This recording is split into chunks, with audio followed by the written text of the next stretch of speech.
In the summer of 1973, a guitar hung on the wall of a music store in Austin, Texas, and nobody wanted it. It was a Fender Stratocaster, sunburst, and it looked like it had been dragged behind a truck.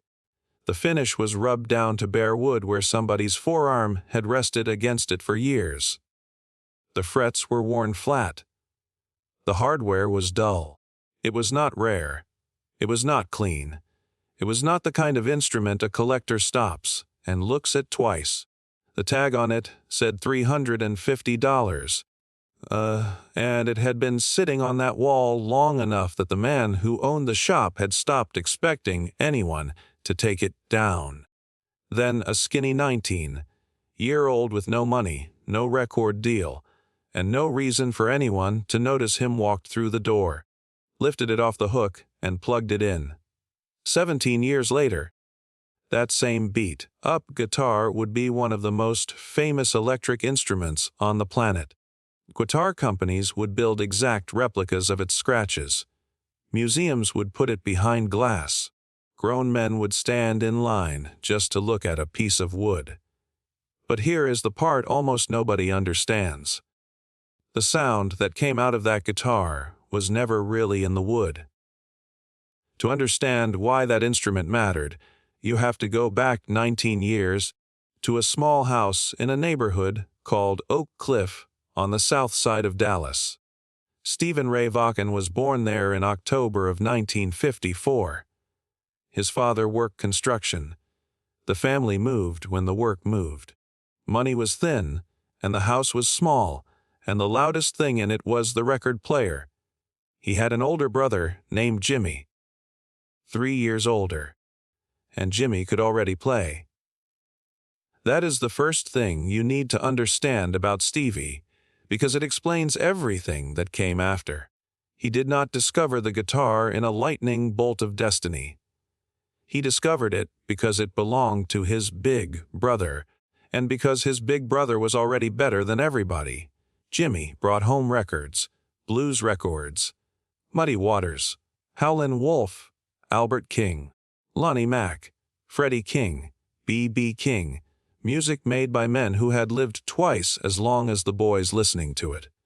And when Jimmy left the house, Stevie would go into his brother's room, take the guitar off the bed, and try to find the notes he had heard on those records. He was not reading music. There was no teacher.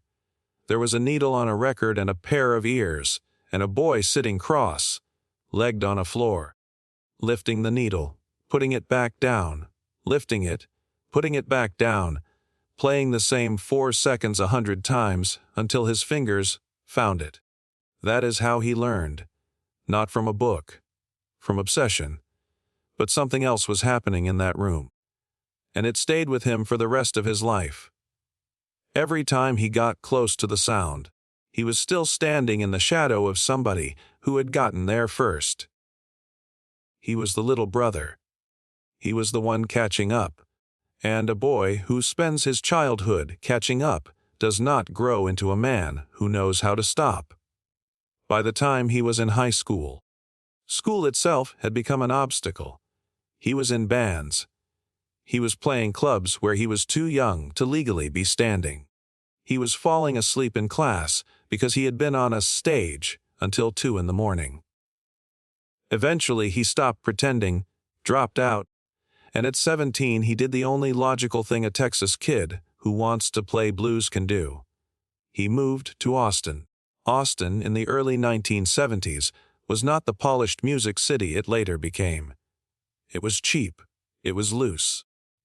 It was a town where you could live on almost nothing if you did not mind sleeping on a friend's floor and eating whatever was free at the bar. And it had stages, small ones, all over town, every night of the week. Stevie played all of them. He played for the door. He played for beer. He played for 6 people and a bartender who was not listening. He joined bands, left bands, got fired from bands. There are years in this part of the story where his entire net worth was an amplifier and whatever he was wearing. There was a club in Austin where the touring blues legends came through, the real ones, the men whose records he had worn out as a boy. And the local kids were allowed to back them up. So a broke young guitar player from Dallas got to stand 3 feet away from the people who invented the language he was trying to speak, and play it with them, in front of a paying crowd, with nowhere to hide. That is an education you cannot buy. It is also a test you cannot fake. Those men had spent their lives being copied by young players who had learned the notes and missed the point entirely, and they could hear the difference inside of one bar. He passed. That is the remarkable thing. Long before the world had any idea who he was, the originators had already decided he was the real article. And through all of it, he was chasing something he could not quite reach. He could play. Everybody in Austin knew he could play. But he still sounded like the records. He sounded like Albert King's phrasing and Jimi Hendrix's attack and Lonnie Mac's fire, all stacked on top of each other. He had the vocabulary. What he did not have yet was the voice. And then he walked into that music store. The shop was run by a man named Ray Hennig, a fixture of the Austin music scene. The kind of shop owner who knew every player in town by name and knew exactly which ones would never pay him back. Stevie was in there constantly. Everybody was. The guitar that changed everything came into that shop as a trade, the way most guitars did. Used. Unremarkable. A working man's instrument that had already been worked hard by somebody else. It went up on the wall with a price tag on it, and nothing about it said history. Stevie took it down, plugged it into an amplifier, and played a few bars. Nobody has ever fully explained what he heard. Guitars made in the same factory, in the same week, out of the same trees, do not sound the same, and every player who has spent enough time in a room full of them knows it. Something about the way that particular body resonated against his chest, the way the neck sat in his palm, the way a note hung in the air a half-second longer than it should have. It was not better on paper. It was correct for him. And by every account of what happened next, he did not put it back. He did not have $350. He never had $350. So he did what broke musicians have always done. He traded. He handed over a Stratocaster he already owned, walked out with the ugly one, and from that day until the last night of his life, that guitar almost never left his hands. He called it number 1. Now here is where the story gets strange, and where it stops being a story about a guitar and starts being a story about a man. Because number 1 was not a great instrument. It was, in the most literal sense, a mongrel. Years later, when experts finally pulled it apart and studied it properly, they found that its pieces did not come from the same guitar at all. The body was from one year. The neck was from a different year. The pickups appeared to be from somewhere else entirely. Somebody, at some point, had assembled it out of leftovers. In the collector world, that is a defect. A mismatched, refinished, parts bin guitar is worth a fraction of a clean original. If you had shown number 1 to a serious collector in 1973, he would have handed it back to you. So how does the least valuable guitar on the wall become the most important electric guitar of its generation? It does not on its own. It becomes that because of what the man did to it.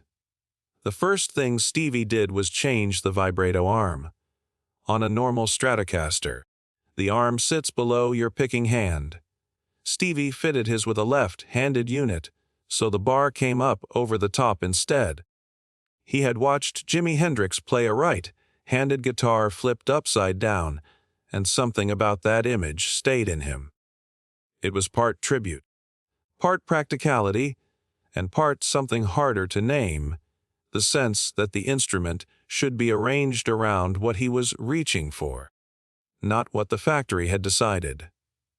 The second thing he did was far more brutal. He put on the heaviest strings he could stand. Most electric players in the 1980s used light strings.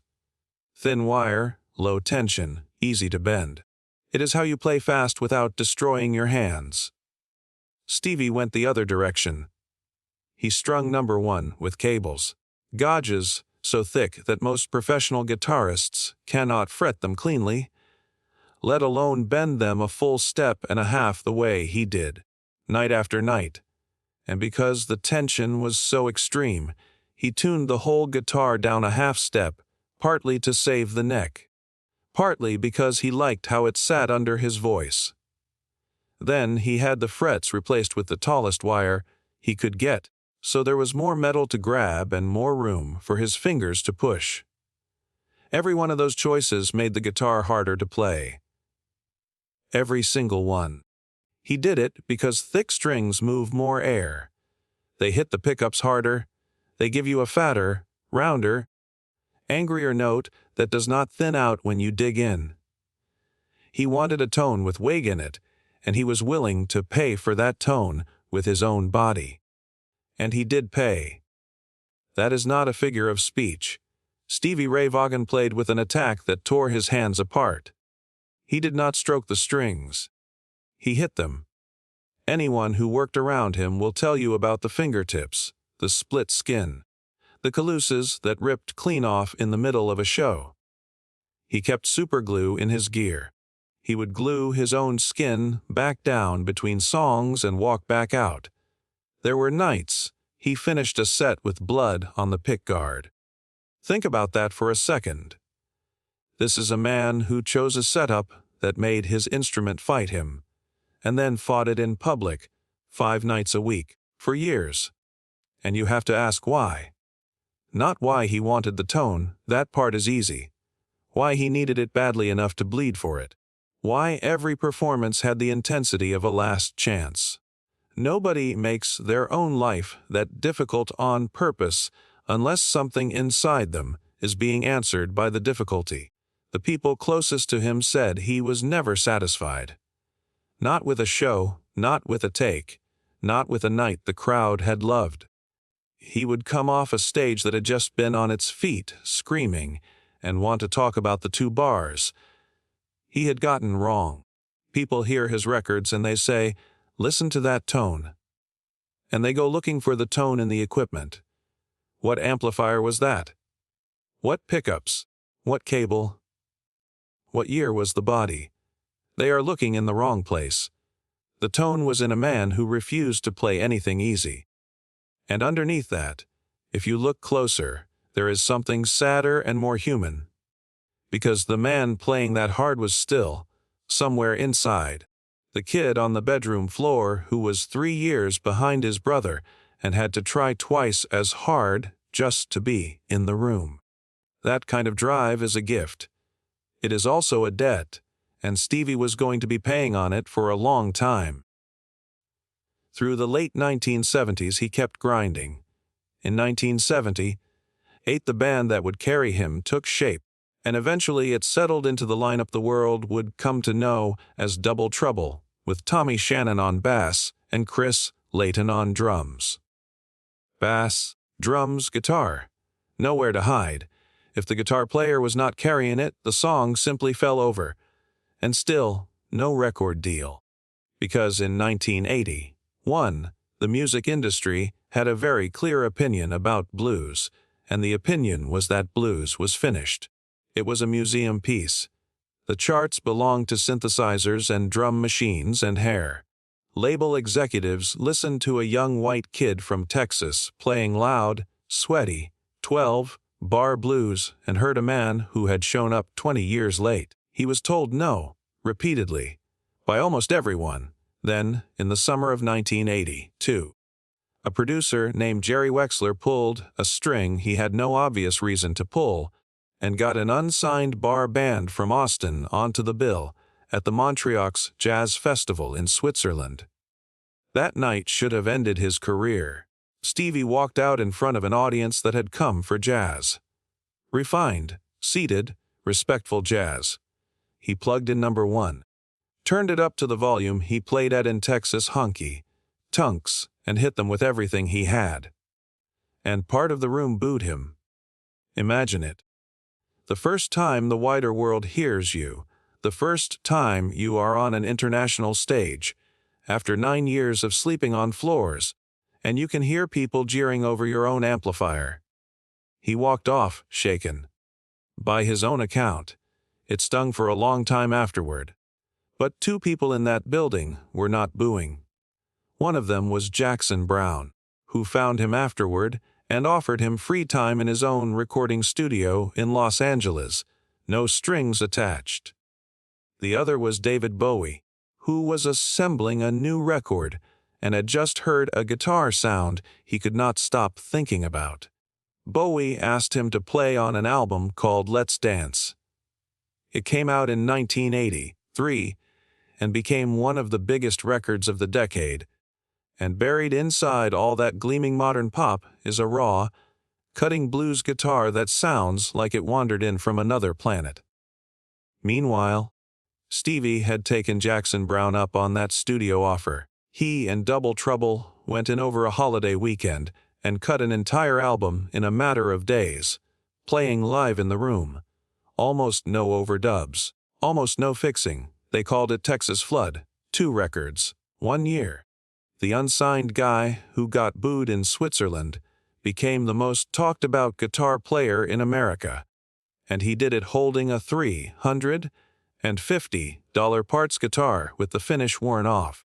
The industry that had told him blues was dead now had to explain why the biggest new guitar hero on the continent was playing nothing else. So this is the triumph. This is the part of the story where the credits are supposed to roll. Except the man who won was not the same man who had been fighting, and the thing that had driven him for all those years did not switch off just because he finally arrived. The next few years are a blur of touring, not weeks, years. Show after show, city after city, the same maximum effort performance every night, because he did not know how to give less. And the harder the schedule got, the more he leaned on the things that let him keep going. He had been drinking and using since he was young. Almost everyone around him had. In the world he came up in, it was scenery. Nobody flinched at it. But somewhere between the small clubs and the arenas, it stopped being something he did and became something that had him. Friends noticed. People who loved him noticed. He was thinner. He was exhausted in a way sleep did not fix. He was still playing brilliantly, which is part of what made it so easy for everyone to look away. Then, in the autumn of 1986, in the middle of a European tour, his body simply stopped cooperating. He collapsed. He was taken to a hospital in London, and there he was told, plainly, that if he continued the way he was going, he was not going to see very many more years. He was 32 years old. The tour was canceled. He went into treatment in Atlanta, and for the first time since he was a teenager, the guitar stayed in its case. That is the moment in this story that almost nobody makes a poster out of. There is no spotlight in it, no roaring crowd. Just a man in a room, out of excuses, being asked whether he actually wants to live. He did. He got clean, and by every account of the people closest to him, he stayed that way, and he worked at it like he had once worked at those records on his brother's floor. Deliberately. Daily. Without shortcuts. There was a fear in him at the start, and he admitted it more than once. He had never played a single note on a stage sober. Not one. He genuinely did not know whether the thing that made him who he was would still be there in the morning, or whether he had been trading his health for it all along without realizing. It was still there. It came back stronger and steadier, and it no longer sounded like a man outrunning something. And when he came back, something in the playing had changed. In 1989, he released an album called In Step. The title itself is an admission. Songs on that record deal directly with denial, with the wreckage he had caused, with the daily balancing act of staying upright. He was not hiding it. He was not romanticizing it either. He put it in the songs the way blues singers have always put their lives in songs, and the record won him a Grammy. People who saw him in 1980, 9 and 1990 talk about a man who looked lighter, still ferocious on stage, still hitting the strings like they had insulted him, but with something settled behind his eyes. He talked openly at shows about being sober. He talked to younger musicians about it. He was 35 years old, and he had, for the first time in his adult life, a future that he was actually looking forward to. And number one was falling apart. 17 years of those strings, that attack, that sweat. His guitar tech, René Martinez, kept it alive through refret after refret, and each time there was less wood left in the fingerboard to work with. The body was worn through in places. The letters he had stuck on the pickguard had lost pieces. There came a point where Martinez had to tell him the truth, that the neck had nothing left to give, and the guitar could not keep taking this. Stevie did not want to hear it. He owned better instruments. He owned prettier ones, newer ones that had not been assembled out of spare parts by a stranger. He kept coming back to this one. And then, in 1990, a piece of stage scenery came down and hit it, and the neck was broken. Number one went in for surgery. A neck from another of his Stratocasters was fitted to the old body. And the man who had refused to retire it kept playing it. A patched-together instrument on a patched-together life, both of them still standing. On the evening of August 26, 1990, he played an outdoor amphitheater called Alpine Valley in Wisconsin on a bill with Eric Clapton. At the end of the night, a group of them came out together for an encore. Clapton, Buddy Guy, Robert Cray, and Stevie's older brother Jimmy, the one whose records he had learned from, the one whose shadow he had spent his childhood inside. They had just finished making an album together, the two of them as brothers for the first time. It was, by all accounts, an extraordinary jam. People who were there described Stevie playing that night like a man with nothing left to prove and everything left to say. He came off stage, and the fog was thick, and he took a seat on a helicopter heading back toward Chicago. It went down in the dark, on a hillside, minutes after takeoff. There were no survivors. It was the early morning of August 27th, 1990. He was 35 years old, 4 years clean, and in the best shape of his adult life.